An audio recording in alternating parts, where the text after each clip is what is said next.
this is PR Frank, and today we're going to talk about selection techniques.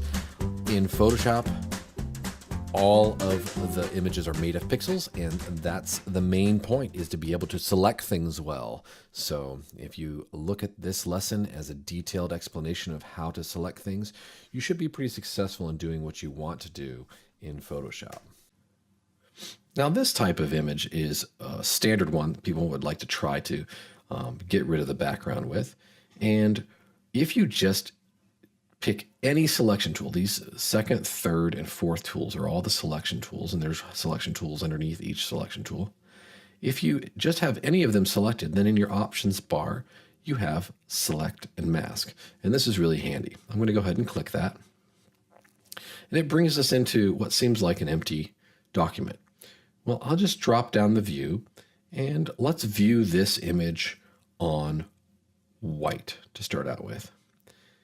And as you can see, nothing is selected. When it's kind of grayed out like that, that means nothing is selected. We'll use this first tool, which has the same icon as the quick selection tool, and it is the quick selection tool. What we can do is we can start to click and drag across this image, and it recognizes what parts of the image are connected to the color that you're dragging on. So I'll just continue to drag all around my image, and what you'll notice is that the areas that are getting selected are coming into full contrast. They're not grayed out any longer. Okay, just got to make sure to go all the way down the scarf. Now, if you want to make sure that you've got everything selected the way you want it, then you can either change your view or you can change the opacity of that view. So I'm going to bump up the opacity of the white, and as you can see, I missed his ear there, okay? But that's no problem. I'll just come and click and drag down his ear to make sure that's all selected. Now, if I drag it all the way up, you can see that his hair, we really can't see those nice light flyaways that we should be able to see with his hair to make it really convincing.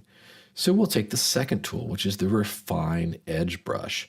And what I like to do is try to make the brush just about as big as the iris of the person that I'm editing. And if I come in and just sort of drag around the edge of the hair, I'm half on the hair, half off the hair, and I'm going around the edge. What it does is it starts to recognize what's hair and what's not hair. And then when I release, you can see those fine hairs have revealed themselves. Okay, so it looks much more convincing of a selection because I've used the Refine Edge brush.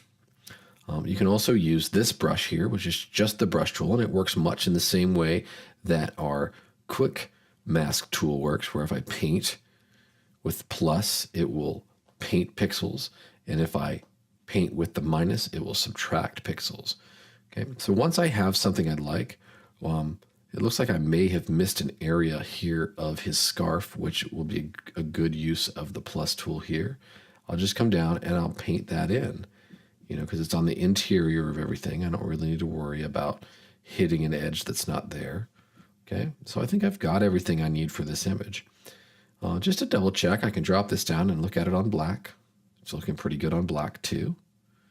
Okay, I'm not missing anything here in this image. Once I have what I want, it's really important to do this next step, and it's sort of buried down here at the bottom. It's the output settings. As you can see, you can toggle that open, and it doesn't seem like there's much there. But if it's toggled open, you have to scroll down a little bit until you see the output to settings. And we can output this to a selection, or we can output it to a layer mask.